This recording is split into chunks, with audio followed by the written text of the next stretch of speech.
afternoon, everyone. I hope I had a hearty lunch.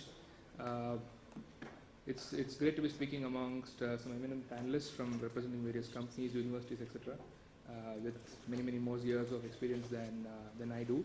I'm going to be speaking about something that probably doesn't get discussed too often, which is about assessments.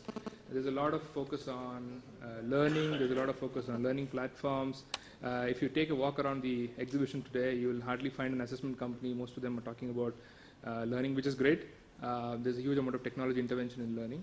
But I'm going to be speaking a little bit about how technology has started impacting assessments, and probably look at ways in which we can start looking a little deeper by using technology. As you all know, assessment practices have evolved, and with specific reference to India, the last 10 years have been extremely a period of extreme and fast growth. From the days when I'm just taking one of the examples of conducting exams on paper and doing OMR scanning to do result processing, to completely moving most of the exams to the computer-based mode delivery has been a significant progress that we've done. Exams like CAT, GATE, etc. have all completely moved online, and thereby also bringing a lot of accrued benefits to the organizations that are conducting the examinations. And some of the examples or some of the key features that accrue to the awarding bodies and to the entire environment are fairly well known, so I wouldn't spend too much time on it. Things like transparency, security, providing an audit trail, ensuring that the exams are conducted in a secure manner, etc. All of these have achieved a greater amount of success under computer-based delivery mode. The second is the practice of digital evaluation. Many of the universities today are aware of it, use technology to scan the answer scripts and then get it evaluated on a computer by evaluators that are probably sitting in some remote corner of the globe, and that's to maybe put it at a much futuristic way. But today there are boards like the CBSE, there are universities like Manipal, SMU, etc., who have adopted a digital evaluation in a very big way. And I don't see a reason why in the next couple of years almost every single university in India and exam board in India would adopt digital evaluation. The third is within classrooms as well, assessments within classrooms.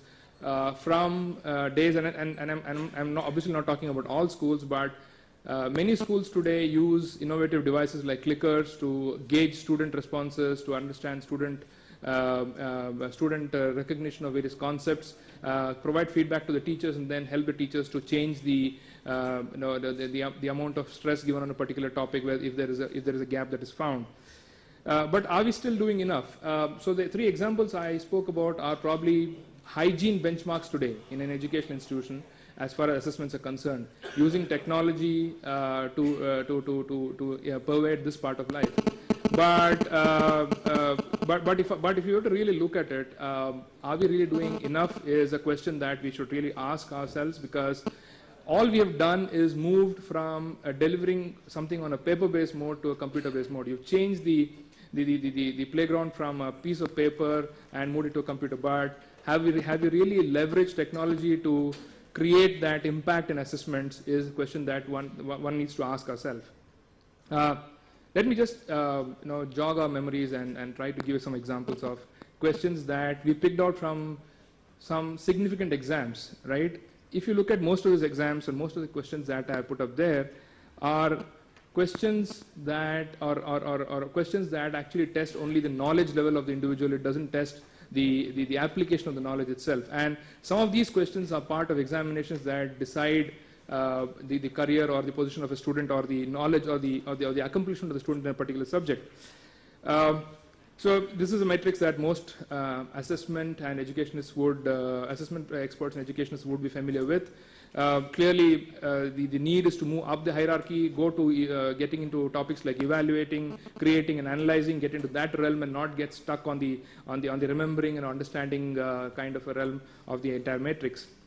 Most tests, unfortunately, today assess only the understanding and the knowledge. The second aspect of the system that needs to change is the way the output is transmitted back to the student. You give the student a grade, a mark, etc., but there is hardly anything that goes beyond that to the student to be able to improve. And I've put a couple of examples of typical marks cards that we carry, which then forms your passport to either higher education or a job. And there is nothing much more than some numbers there that either help the authority that hires you or the authority that allows you into the next stage of education to take a decision on. So can we use technology to improve some of these things? The answer is definitely yes. And the clear way forward, and this has been written about in many papers as well, is to get into continuous assessments, formative assessments, constant feedback to the learners, identify whether each and every concept has been understood by the person, and the person is in a position to apply it, and the application of knowledge is the most important measurement. Because if you don't do this, what would really happen is the demographic dividend that India talks about will completely peter down, and we will have something that we will end up with tons of people but no one employable. We don't want to get into that kind of situation. Therefore, the education system should adopt some innovative assessment practices. Quick run through of some of the examples that are there in some areas which needs to get into more holes, into large scale. Using audiovisual assessment abilities rather than asking questions of a paper, can use audiovisual audiovisual methodologies to ask questions and get answers for. Focus on games. Games today is synonymous with something that's outside academics, but using games and gamification of assessments is a critical way by which you can improve the effectiveness of assessments itself. And the last is, for example, there is a college in southern India that uses robotic cadavers instead of dead cadavers of human beings to simulate real body working conditions inside a body, and the students are asked to open it and perform a number of tasks, and the robo actually provides a real feedback as for each of the stages. Now this would enable the person to understand the working of the human body far better than if the person were to use, let's say, a dead body to do the experiments. The last couple of points. One is the power of data. There is a huge amount of data signature that is being left behind by every single student as he goes through the process, and the more the amount of digital intervention in learning, the more is the signature and data points available. It's important that we harness the power of data. We talk about big data. It's important that we harness the power of data to provide feedback to students and to teachers. The last couple of slides, again, I spoke briefly about a technology called digital evaluation. Digital evaluation allows a huge amount of feedback to go back to the students in the form of annotations, in the form of highlighting of text, etc., which can work to improving the student learning outcomes. The last part is, I think there is this constant debate going about how you can reduce evaluation burden on teachers. I think many countries today actually have people who are evaluating scripts being totally different to people who are actually teaching. Maybe there is a case for that, and using technology, this can be done in a very secure way. And I'll just leave you with the last slide. In a typical higher education exam today, student is asked to answer 8 questions, 5 questions out of 8.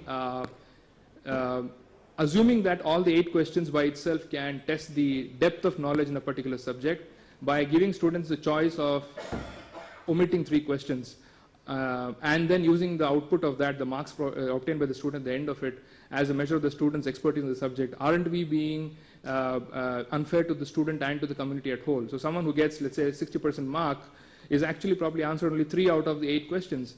Technically, if 8 were to cover the entire width of the subject, is someone who just knows a small fraction of what is needed to be a master in the subject. And therefore, I think it's important that we change the assessment framework itself, remove this entire thing about providing options to students as part of the final examinations. The ideal solution, of course, would be to ensure that we do away with the end-term examinations wholly and just depend on individual, constant, every topic evaluations, and then aggregate it into a whole to provide a degree, something that, let's say, the CBSE system has started doing through the CCE, but that's the need of the hour for every single other examinations of high stakes, which unfortunately today is not the situation. Most of us still have a final exam of 3 hours, which then decides the course of everything that you do. So while India has definitely adopted technology in examinations through some of the examples I spoke about, I think the opportunity for us lies in leveraging technology for improving measurement of learning outcomes, and thereby impacting real learning itself. And I think that's the challenge before most of us in the assessment area, as well as people in academia as well. And if we can do that, I think we would have done justice to usage of technology in education assessments.